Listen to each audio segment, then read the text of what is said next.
Good morning, Central Texas. Welcome to KISS Community Connections at 103.1. I'm Phyllis Jones, your host, and I am the guest. So we get to talk this morning. Hope everybody's doing fine. Hope you had a great week and a productive week. And I hope you have a productive weekend. You had one anyway. For those that are celebrating the 4th of July, happy Independence Day to you. But I want to ask some people,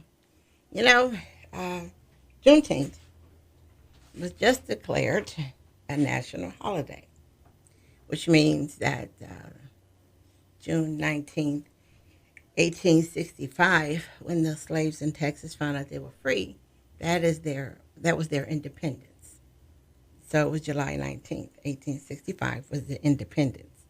So those who are celebrating Juneteenth, can you explain to me why you're celebrating the 4th of July? I'm just asking because, like I said, if June 19th is declared a federal holiday, which it is now, across the United States, it's a federal holiday, why are some of us still celebrating the 4th of July when it was United States got their freedom in 1776? I'm just asking because either you just want to celebrate both days because it's a day to celebrate what the heck. You celebrate what you want. But it's just a weird question of why you're celebrating America's independence, which was in 1776, and slavery was still legal, and it wasn't abolished until 1865. Just throwing it out there, just to think of why. And then I'll say the jokingly part is those of us from Detroit, why in the heck we celebrating July 4th? 1776, when Detroit was British. Totally British until 1815. So we weren't even part of the United States, didn't have an independence. We were independent, but we were British. We spoke French. So that's just some weird things about it. But yeah, I'm just asking anybody who celebrated Juneteenth, how you now celebrating July 4th. Just something to think about.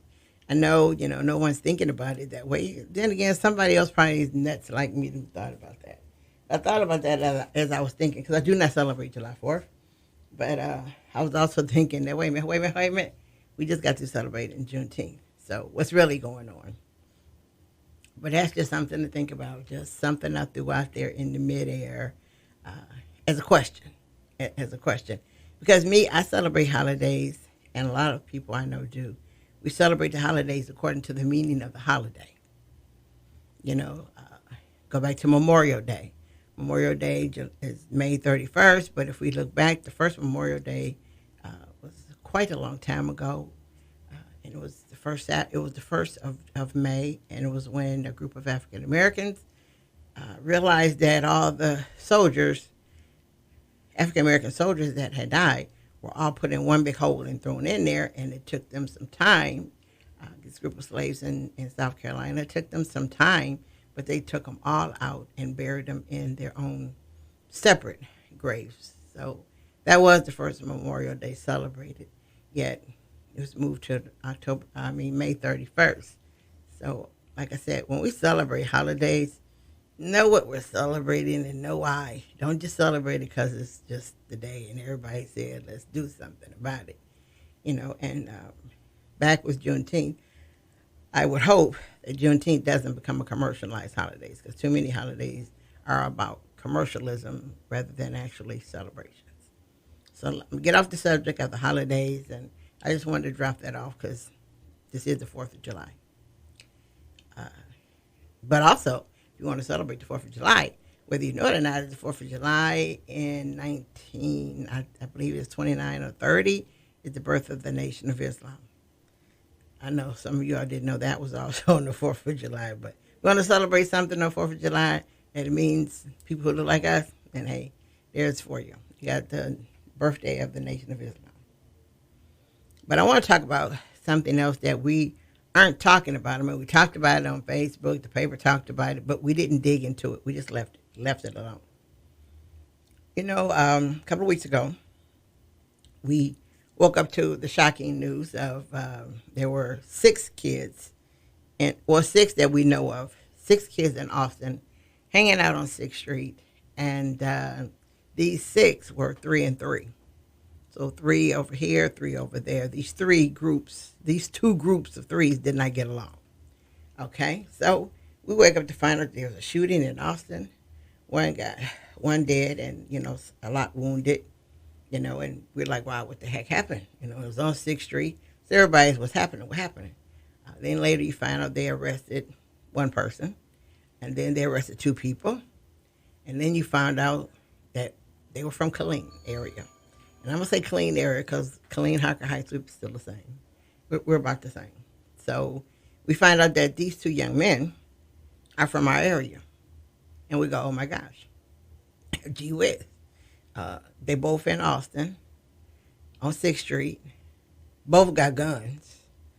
And, one, sees the other there, and bam, here comes the shooting going on.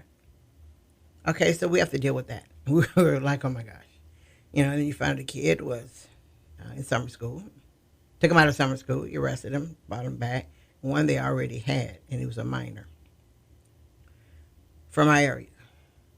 Then we find out, okay, so we're dealing with that, and everybody said the same thing that I'm confused about, is where are their parents? Everybody jumped on where are their parents. And I'm going to get back to that in a minute, because everything you said, where are the parents, where are the parents, where are the parents? And then you had some people saying, let's wait for the truth, wait for the truth. Okay, so that went on the news blew that up for a while, and Killeen, we lived that for a while. Then we find out, again, that there's one more person who actually was shooting and killed one of the men. So a deal was made. The two others they had were let go, and then the other one they arrested. They found him. They did this big, huge SWAT FBI thing anyway to pick up this one kid who didn't even fight it. But so we know he's there, and he's from our area. Now, then we hear again, everybody like, where are the parents, where are the parents, where are the parents, where are the parents? What they doing on 6th Street? Okay, I don't care what street they were on. I don't care. And also, what we will know is that if you go to Austin and you're at night, you want to hang out, 6th Street is the street to hang out on. You don't have to be an adult to hang out on 6th Street. You can walk down 6th Street and have a whole party. They can have a whole party just walking down 6th Street with the people that's on there. That's a party right there going on. Now, without going to any business. So the one part, what they doing on that street, like everybody else. I mean, if I go to Austin, I've been on 6th Street before. And I didn't go in anywhere, but I walked down 6th Street just to walk down. And in fact, I actually, it's like, it's pretty cool if you're bored. And it can be a lot of fun. But anyway, most people went there. That's not where are their parents. Now, I can understand some of the questions of where are their parents, but what happened to what we used to say and what we do say now? We, as a people, as a group, as a community, we keep saying that it takes a village to raise a child. We say that. Yet when something happens, it becomes where their parents. We can't have both. We can't say it takes a village to raise a child, and then something happens and you go where their parents at. Because if we're the village, then it's our fault that this is happening. If we're a village, then we need to address it ourselves. Where were we? Where was the village when this was going on? Where was the village when these boys bought these guns? Because we know for sure 3 of them had a gun. So I'll say if there were 6, most likely they all had a gun. I would just say 3 had a gun. My guess would be all of them had one. Okay. Where'd they get a gun from? Where'd they get a gun from? Where'd they get the money to get the gun?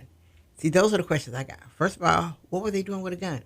What makes life so, out of control now that a minor, because one was a minor, has to have a gun, and then 17-year-old and 18, what are they doing with a gun now?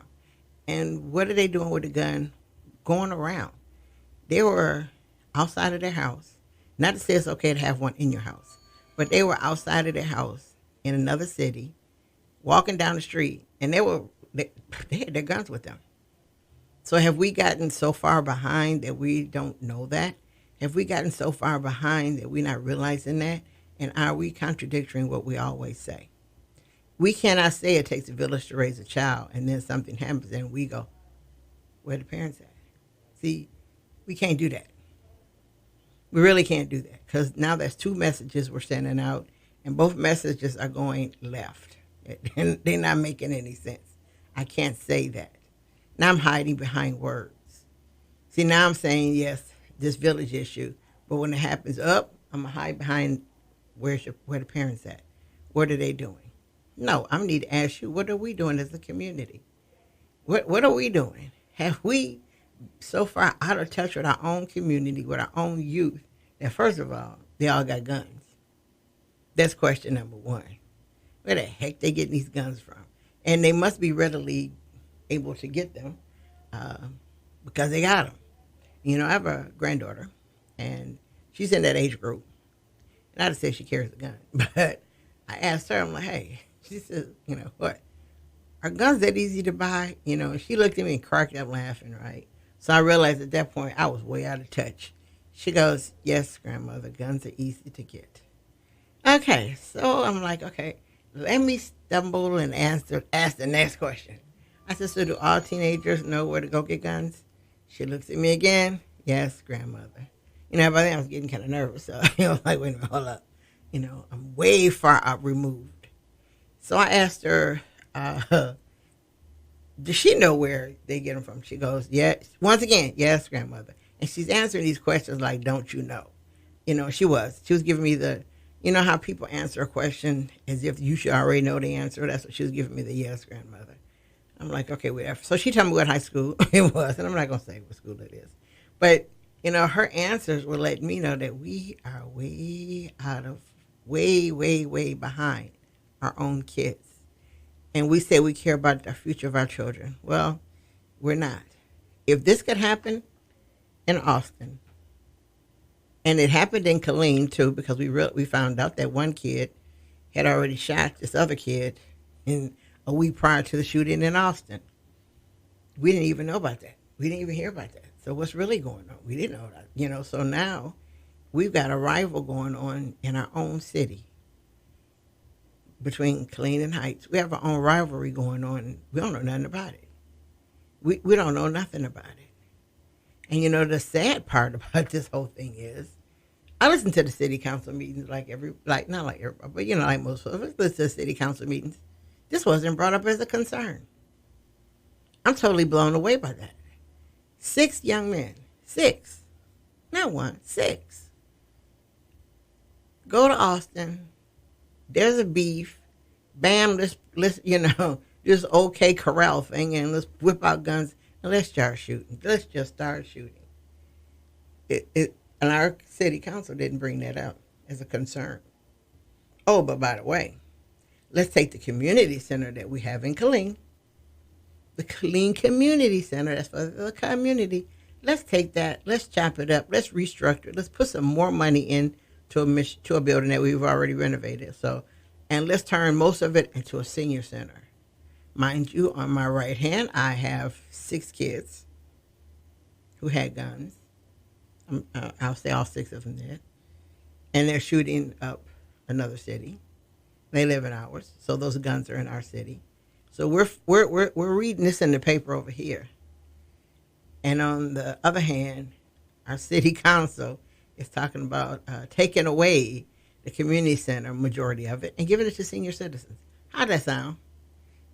Now, also, I heard the city council didn't bring up none of this. None of this. To me, on the city council, there's 2 people I would have been addressing. 2 people that I would have put on the carpet. Oh, my goodness, I would have. One, the person in charge of Parks and Rec.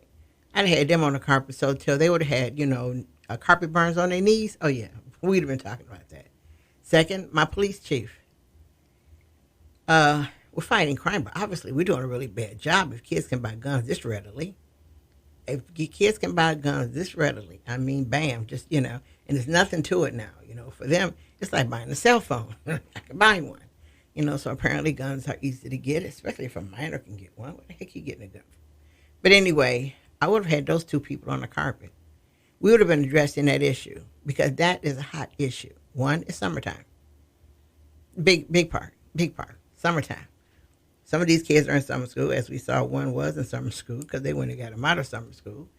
But that doesn't mean anything because some schools not all day, and and it's not on Fridays, so it's still got a better part of the time. But my thing is, our city councils, neither Killeen nor Harker Heights, brought this issue up as a concern. Neither one brought it up as a concern. Now they were concerned with a group that was going to do fireworks and have a concert. They had a workshop on that. They spent time thinking about it. The police chief gave up how much it's going to cost. They knew how much the fire department was going to cost to be out there. They had all this laid out.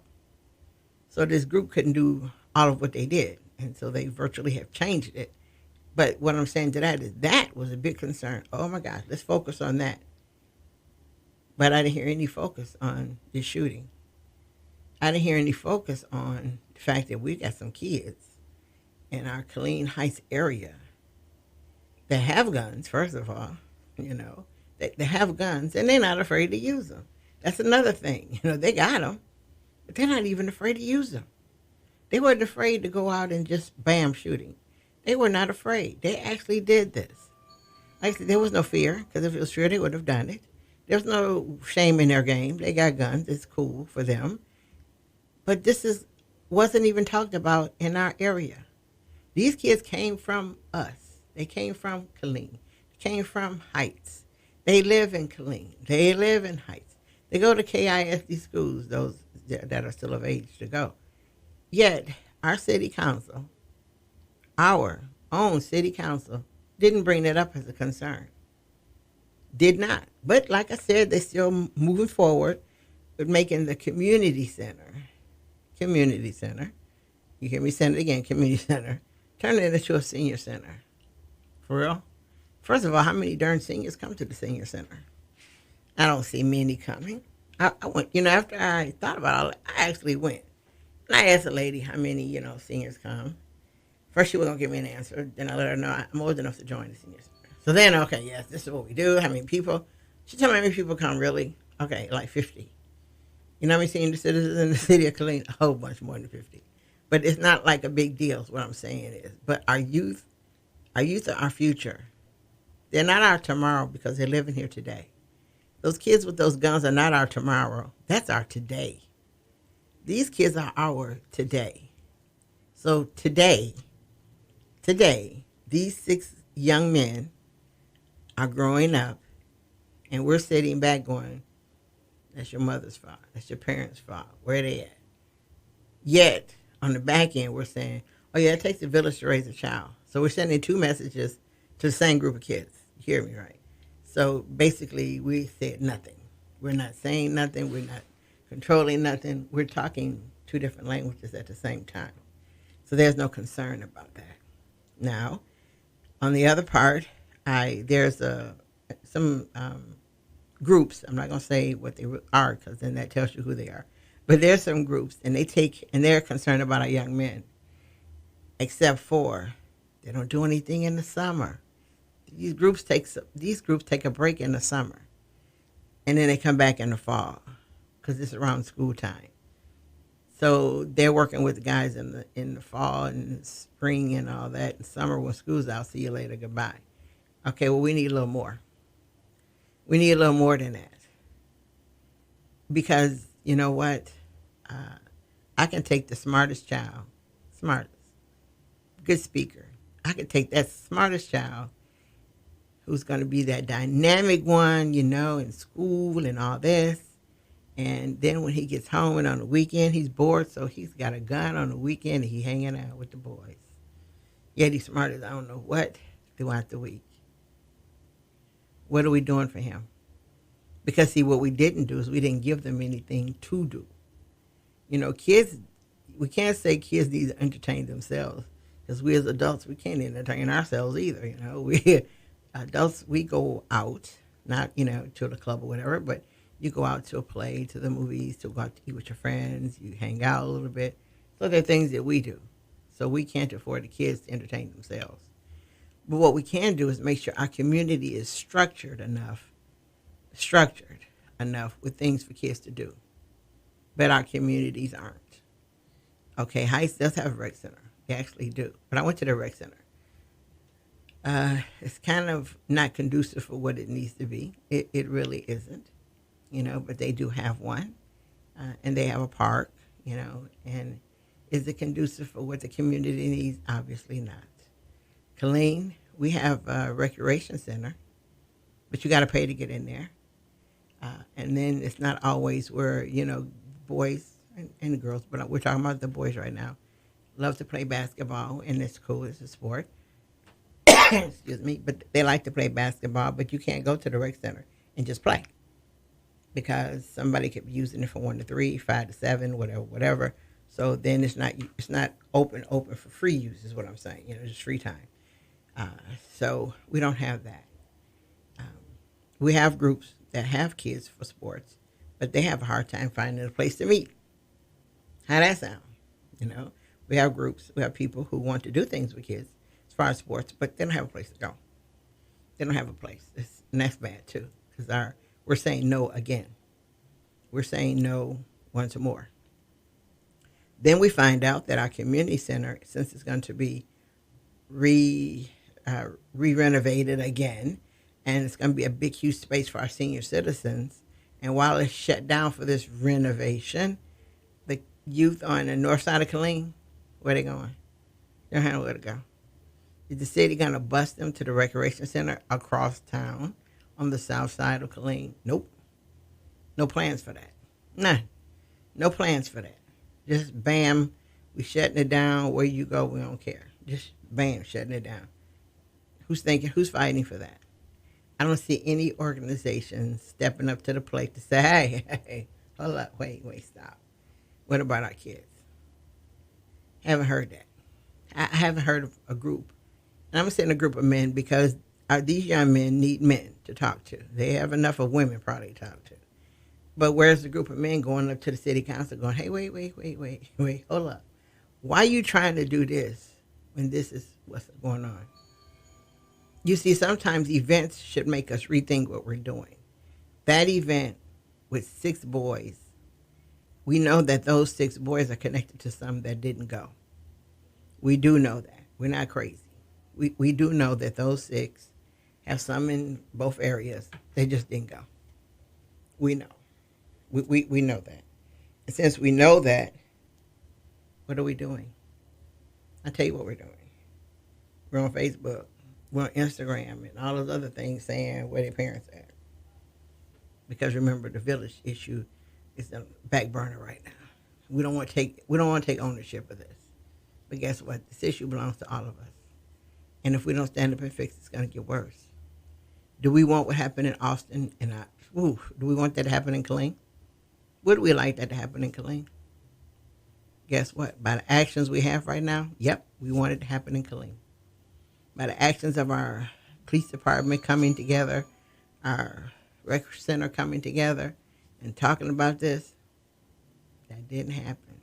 So do they want this to happen in Killeen? Yep. Do they want it to happen in Hark Heights? Yes, they do. Because no one spoke of it. It's like we took the carpet up again and put it underneath and swept it out and goes, okay, that was in Austin. That's scarier to me than it was in Austin. The scary part is that how many did we leave behind in Killeen? And is this rivalry over? Obviously not. If the same boy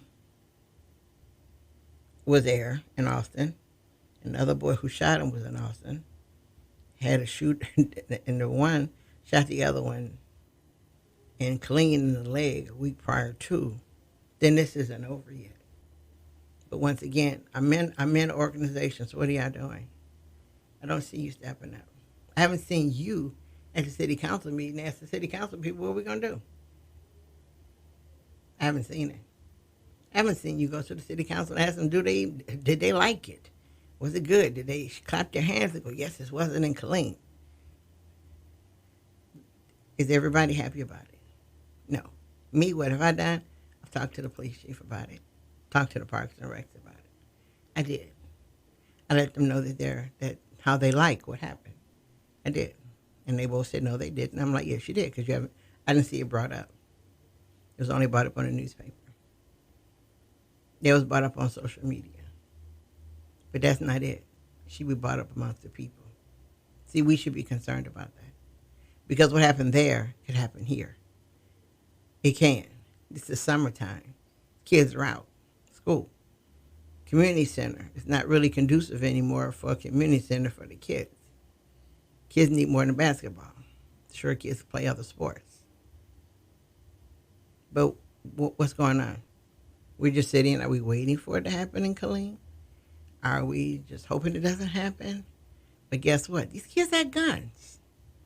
That's my whole thing is, these kids comfortably have guns. You know, for a while, it took us a while to get used to kids comfortably having cell phones. It did. Like, what they need a cell phone for? Who they going to be calling? Well, now, guess what? Why they need a gun? Who they going to be shooting? That's what's going on now. See, we've went from why they got a cell phone to they got guns. They graduated to guns, and we still on cell phones. We still trying to figure out why they need one, and here these kids have moved over to the bigger gun, bigger things.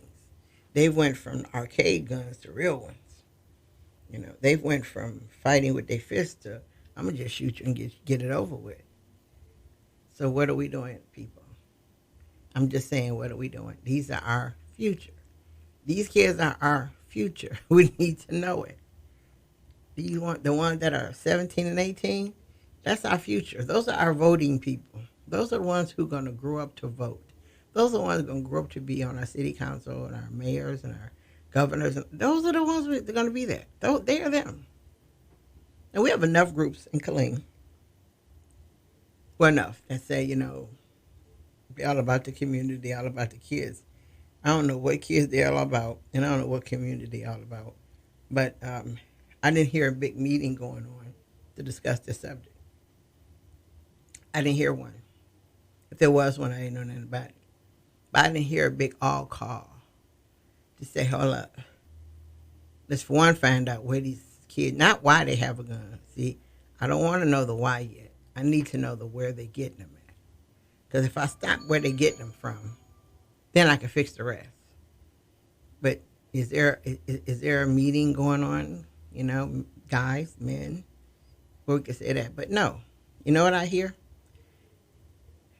I heard it was a group of men, and we were all talking. I was there. And this hadn't happened yet, so we were just talking. But we got back to, you know, the days when we were growing up, you know, that on your way home from school, you did something stupid, and everybody whose house you passed was fussing at you. Boy, girl, I know what you did. You did da-da-da-da-da. You're like, do you have eyes on the back of your head? Did y'all call each other or something on the phone and say, I seen this person hit it? How in the heck did you know what I did? And so you got chewed out by all of them. Some of you might as well say, hey, each one of them, come up here on the porch. You got a little tap. I saw you. And we talked about those people, you know, how, you know, they kept you behind in check because they were older and you knew to respect them. You weren't going to cuss them out and say anything to them because you knew by the time you got home, your parents would have got 500 phone calls telling them how crazy you were acting at the time. So you didn't say anything. You respectfully respected that person. Respectfully, you probably did talk about them under your breath, but you knew not to make a sound, make a face, just nothing. And the conversation was, you know, today we don't have them anymore. Well, you know why we don't have them anymore? Because those same women who sat on the porch every day at 3 o'clock when they knew you was coming out of school, first of all, they didn't sit there because they wanted to. They sat there to make sure that all these kids, and they all called you nappy head, even though your hair wasn't nappy, they made sure all these nappy-headed kids, first of all, got home safely. No fights. No craziness. And see, we're talking about sex trafficking now. We're sex trafficking, then it just wasn't called that. But they made sure no sick men or sick women was there to bother you, trying to snatch you. So they all sat outside. You know, and in fact, they sat outside in the morning. They got up in the morning, made their little coffee, got dressed, and they sat out there in the morning while you walking to school, just so they can all make sure you got to school safely. It wasn't a group. They weren't an organization. It was just what you did. It was an expectation of, this is what you did. This is part of your new life now of being an elder in the neighborhood, of being that person who's at home. This became just something you did. You knew to do it.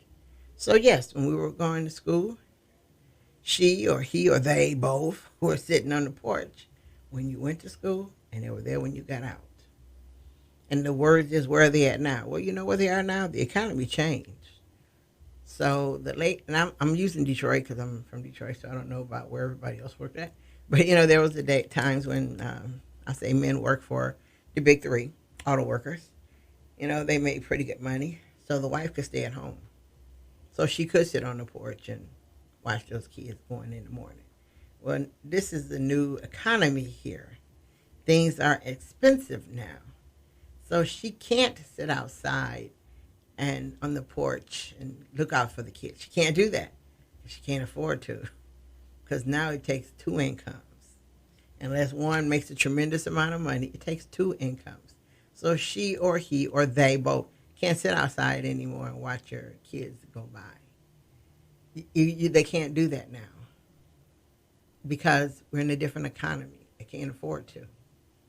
Second of all, we've changed. We've changed roles somehow. And what I mean, we've changed roles somehow. If I tell your kid, hey, you know what, you need to quit running in the street, and when the ball go out, you need to watch where you're going. I can't say that to that kid now because mom's going to come out the door. I'm going to get cussed out. We're going to end up in an argument, and all I'm doing is trying to save your kids from getting murdered or getting ran over by a car. I'm trying to save that, and I get chewed out for saying it. So we live in a different world, a different economy, and a different everything. So like I said, that woman and man who used to be outside on the porch, they're now working. And like I said, now you have people who have an attitude about somebody saying something to their child. So we have a lot of other things going on that we need to deal with that we didn't have to deal with before. We didn't have to deal with her before. But also we forgot about being caring.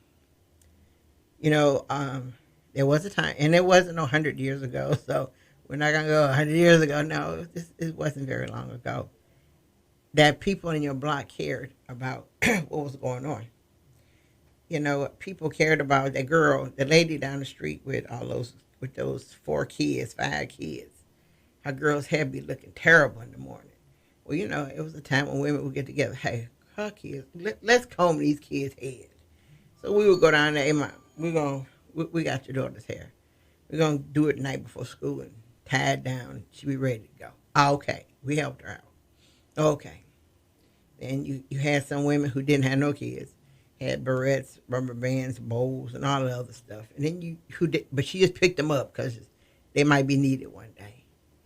And that was done. You had men who cut their grass, who cut their own yard, and they knew that lady down the street once again had them kids. Oh my gosh. Didn't have anybody there, no husband, no boyfriend, no whatever. So he would either do one or two things. One, he would teach her kids how to use the lawnmower. They would use his, and he'd watch them cut the grass and teach them how. Or he'd just go down there and cut the grass. Where are those people at? Where are those people? Where are they? Because, see, they can still happen now. Where are they? Do they exist? We now have boys who sag and men who walk past them and won't say nothing to them. But women will. We somehow or another, that fear factor, whatever it is, we'll say, boy, pull them pants up. Pull them up. Or either we'll tell them, hey, listen, slave sags, there's a reason. Prisoner sag, there's a reason. What's yours? Sometimes you say that they would, and they pull their pants up. Men will watch them and walk by them and let them, and won't say a word at all. Won't say anything. And you'll be like, really? Wow, this is what we're coming to. And some of us, in school, educators, we got plenty of time to talk to the kids. We have a whole day. The better part of their day is spent in school. Our kids, with us. So the same kid who carried a gun on 6th Street goes to school every day. What kind of relationship he has with his male teachers or female teachers? What kind of relationship he got with them? Probably a distant one.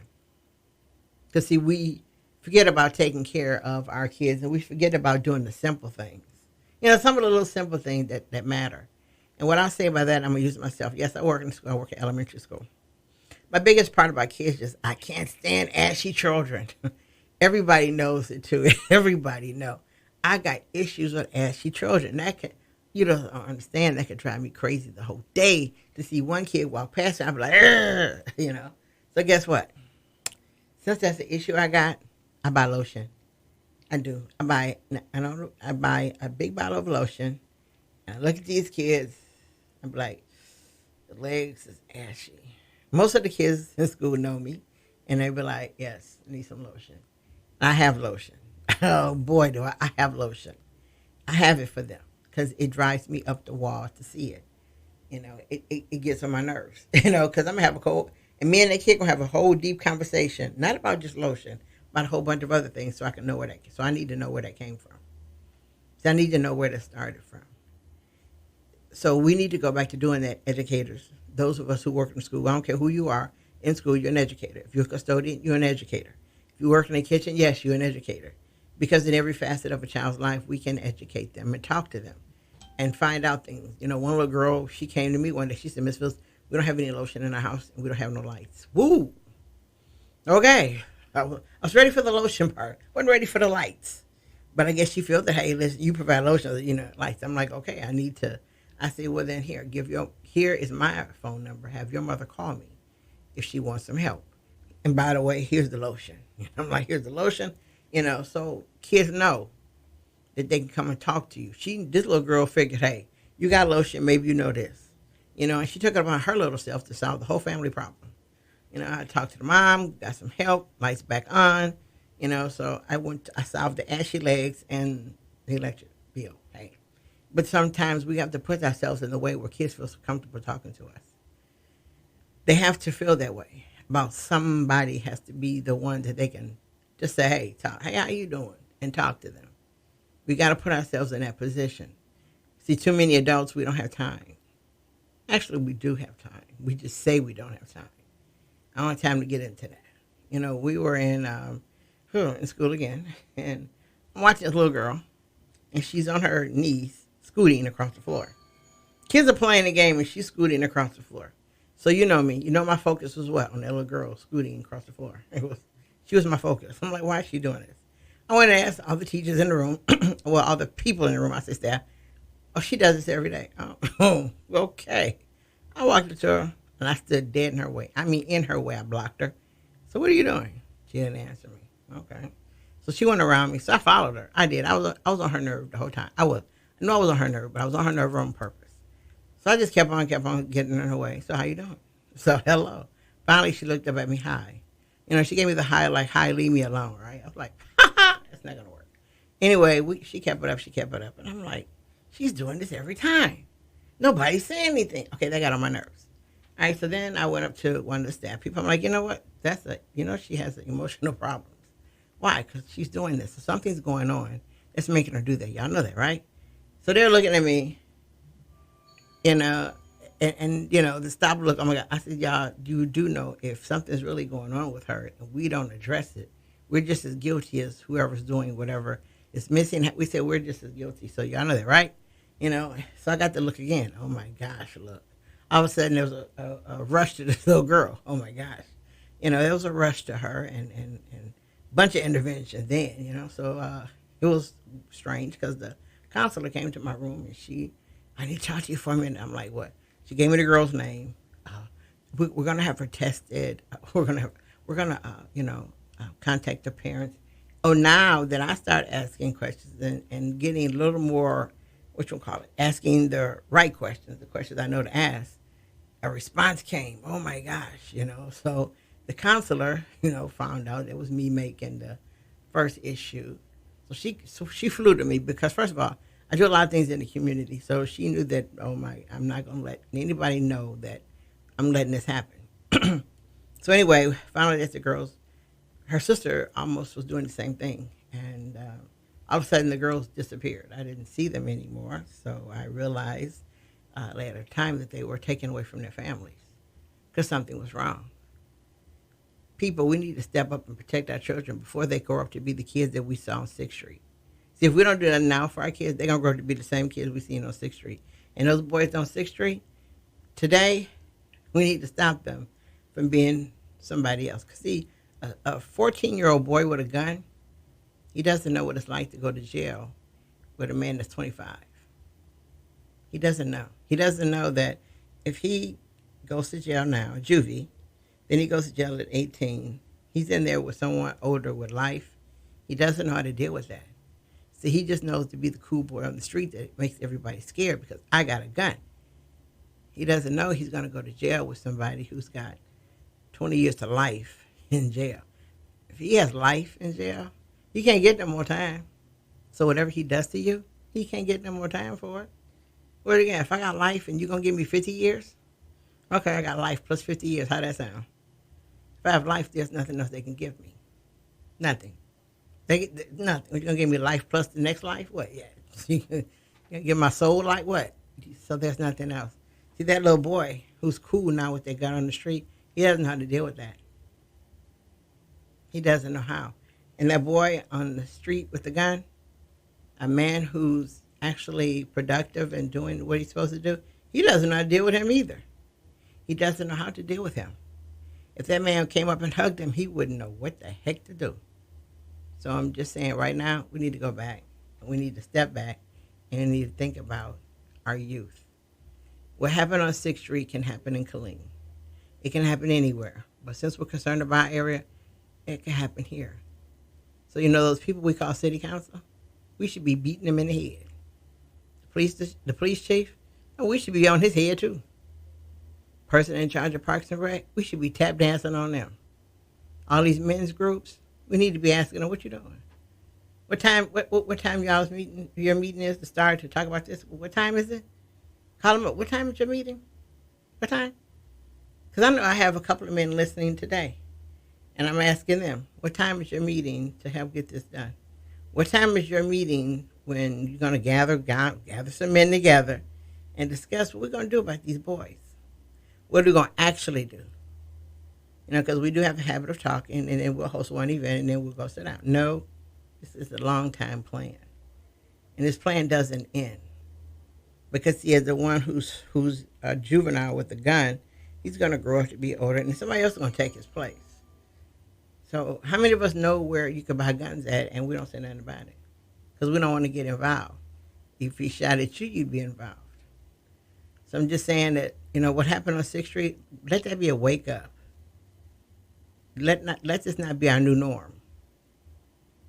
We don't want it to be a new norm. We don't want it to be a norm at all. But we allowed it to be almost a norm. And for these little kids who wake up every morning, put their cell phone in their pocket and their gun too, we've allowed this to be the Wild Wild West. So I'm just saying, let's stop it. Let's stop it before it gets to be ridiculous, and we know it can. So that's all I'm going to say about that. Let's do something about it. But now we're going to talk about, we're going to talk about a whole bunch of stuff. The month of July. The month of July is Minority Mental Health Awareness Month. It started in 2008. It was started by then President Barack Obama. And we do need this month. You know, we have first of all, before we get to that, on July 16th at 6 p.m. at She Will Foundation at 402 8th Street, we're going to have a Kids Community Connections and She Will Foundation together. We're hosting a red carpet event to kick off talking about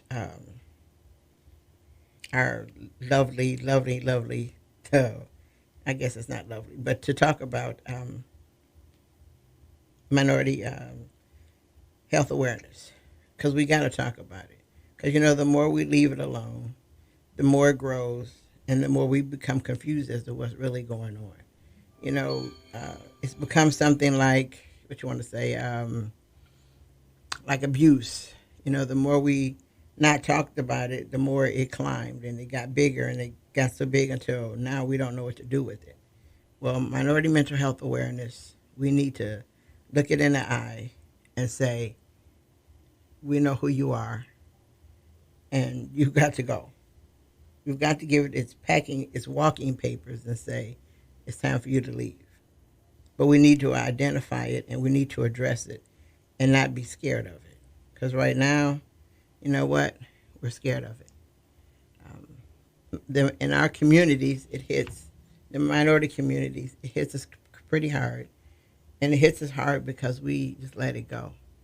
Yesterday I put out an email about an. I'm gonna go back to my event.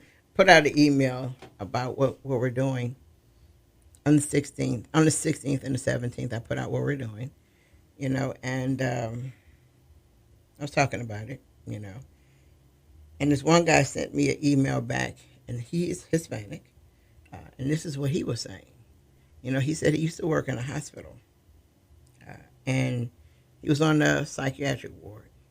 He said he was walking and walking, around, and he noticed that there were no Hispanics in the ward, right? None. He said, so he was like, I know some Hispanics got some mental issues. What's up? He went and asked supervisor, and supervisor told him. He said, well, we don't have any Hispanics in here because Hispanics take care of themselves. Their families take care of them. And his supervisor said it in such a matter-of-fact way. He was like, wait, we don't see any outside. No, you all take care of yourselves. And he said the supervisor was just so, normal about it, like it was a normal everyday thing, but it concerned him. And he said, it concerned him for a while afterwards. But it's actually true. And in our community, our African-American community, what we are taught, that we're survivors. We're taught we survived slavery. We've survived wars. We survived Jim Crow. We've survived everything that thrown at us. We've survived it. So the thought process with that is that since we survived all those things, we can survive. And mental illness, you're strong. You can survive that. You'll be all right. So we believe that. We believe that in our community. We do believe that. Now you got some that's going to go, no, I need to be checked out. But you got like that. It's okay. We have soldiers with PTSD, and they're telling me I have PTSD. They say like I have, allergies to mesquite trees. But that's a serious thing. But it's said in a joking way, so it's fine. Well, we need to stop doing that. So I'm going to say it again. On Friday, July 16th, at 6 p.m. at She Will Foundation, which is 402 North 8th Street, we're going to have a red carpet event to talk about, to kick off minority mental health awareness. Because what's going to happen, first of all, the young man that's going to do the red carpet event, his name is Raymond Gooseby. A lot of you know him as John Boy. He's going to talk about his brother who has mental illness. He's going to show the video about his brother and what happened with him, and he's mentally ill. So he's going to talk about that. On Saturday, July 17th, at Kids University, we're going to talk about, we got some sessions there. And the National Alliance of Mental Illness will be there to do some of the session. Also, Dr. Tom Jones, who's on my show before, is going to be there also to talk about mental illness. And it's going to be at 11 a.m. And we'll have others there. And we're going to talk about mental illness. We're going to really talk about it. Some of us have bouts of mental illness and don't realize it. Some of us have bouts of mental illness, and we do recognize it, but we don't do anything about it out of fear, out of shame. You see, like I said, remember, African Americans, our thought process is that we've survived all these things that have been thrown at us. We have survived them. But yet, when it comes to mental illness, we're still supposed to do the same thing, survive it, fight it, and get through it. Well, no, mental illness is a little different than that. You see, domestic women who go through domestic violence, they have kind of a mental ill problem that they need to talk to somebody about. That's a mental illness. The endurance that that person had to go through, he or she, because men are also assaulted, and domestic violence. Anything that happens to you negatively that affects your whole life, you need to go talk to somebody about it, about your survival afterwards, after all these things happen. But we're taught that we're African Americans, and what you're going to get is that whole, yeah, we survived slavery. Okay. And we survived the war, all right? And we survived Jim Crow. We've survived this. We'll survive that too. That's not exactly it. And yes, we did survive slavery. Some of us did. Some did. Yes, some of us survived World War One, World War Two, Vietnam War, Jim Crow, and all these things. That's true. I'm not gonna say it's not true. It is true. We've survived those things, but it's not to say we need to be. We need to say it's okay now. Mental illness. We know we have a lot of African American men and women in prison, but they have mental illness, and guess what? No, you don't. No, you don't. The jury and the people, it don't acknowledge that we have mental illness. They don't acknowledge that. It's not acknowledged. They don't acknowledge it because we don't acknowledge it. So most of our mentally ill will go to jail. They'll go to jail. Mentally ill and all, they were going to go to jail. You're going to be told, no, you're not. You're not. Nothing's wrong with you. Nothing's wrong with you. Because they don't want to treat them that way. Because that means that after they get cured from mental illness and get medication and all like that, they'll be back on the streets again. Well, no, that's not just African American on the streets again. No. We're going to put him in jail. He's not mentally ill. He's just pretending. It's an act. Well, it's not an act. And we need to fight for that. We need to stop that. See, that was perpetuated some by us, with the, we survived all these things so we can survive that.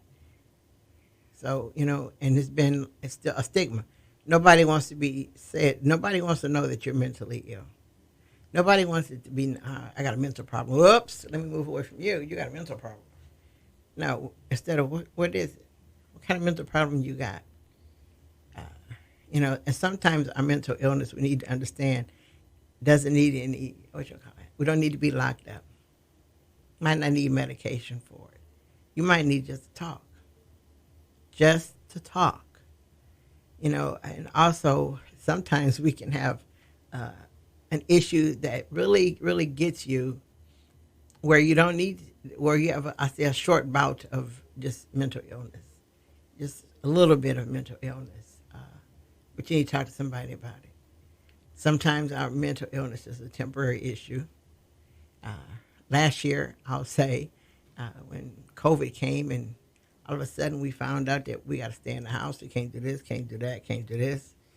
Some people went, kind of stir crazy because you were stuck in your house. You were in your house and you were just in there and you didn't know what to do. You had people who went into some severe depression because guess what? They couldn't go nowhere. They were locked in their house. You were in your own house. Couldn't even go to the store. Well, some people, they did. They drove them. They had emotional issues about that. I mean, they just totally lost it. Because of that. Because they had no more control. That loss of control can cause you to have mental illness problems. Mental breakdown. We need to understand that instead of running from it, it's something, I'm not going to say embrace it and love it, but it's something we need to know that it does exist. And sometimes you need to talk about it. I don't care who you talk to. You need to talk about it. Now, don't go put it on social media, please. Because some people put too much on social media. You be like, oh, my God, don't nobody need to know that. But, you need somebody to talk to. Talk it out. Don't hold it in. And let's stop making each other afraid to even talk about it. Because we do that very well. We're really good at not allowing us to talk about it. And we shouldn't do that either. We need to stop saying you'll get over it, you'll be okay. No, don't say that. Let's talk about it and listen. And if you're not the one that want to listen, then send them to somebody who will listen. Hey, listen, so-and-so is this person. I know when we have, during school year, with the kids who did virtual learning, they went through a whole bunch of things in their little bitty lives when they were going through the virtual learning. A lot of the kids, they, started picking up weight because they were eating more. Some of the kids were so, I guess you want to call off task until they went depression and they stayed in the bed and they just went through a whole bunch of things. Well, that's mental illness. And some parents, get out the bed, get on there, da, da, da. No. Your kids is not too far gone, but they need help. So we need to talk about that. And the Black and African American communities, we need to talk about some numbers. So I'm going to say that 13.4% of the United States population identifies as Black or African American.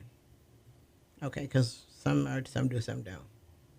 Now, over 16% are reported to have mental illness in the past year. That's over 7 million people. You heard what I said. With 13.4% of the United States population identifies as Black or African American. Of those, 16% reported having mental illness in the past year. That's over 7 million people. That's a whole lot of folks. So what are we doing about it? We're not doing much. Now, the biggest population of people with mental illness, guess where they live? Chicago, Houston, and Philadelphia. The heck? But that's where it is. And you figure there's 7 million people. It's got to be some more because that's more combined with all three of those cities. That's a lot of people with mental illness. That's a lot of African Americans with mental illness. There's a whole bunch of folks walking around and need some assistance. And are they getting it? No. They're not getting anything. Why not? Sometimes the treatment is available, and sometimes it isn't available on purpose. You see, some of the drugs that's needed to help people of color with mental illness, we aren't given. You're not getting it. You ain't. You're not getting it at all. And if you dig down to the truth of the matter, African Americans don't get some of the drugs that are needed to help them out because doctors will say they're going to get addicted, they're going to be hooked, and they're going to be drug addicts. Yet it's been proven that the other population of people who do get this drug are hooked to the drugs, they're addicted to them, and they move on to stronger drugs. So that's been told about us, yet happened to another group of people because we're not giving those drugs. Not to say that if we're giving them, we will be, but the perception is there, so we didn't get them. And we're not going to get them because it's perceived that we will become the junkies and we were, looking for other drugs when we're not the ones. It's the other group of people that are becoming junkies, seeking more drugs, higher, better drugs. They are. So we need to look at that. But we need to start remembering that when we have mental illness, stop saying we survived everything, we survived all these things so we can survive that. Let's not be the ones who keep it in the family. Don't tell nobody. No, no. You might not tell the whole world, but let's get them some help, and start demanding it. Stop listening to the doctor. Go, she'll be all right, in a few days. No, he'll be. No. Let's not let that happen. Let's stop it before it starts.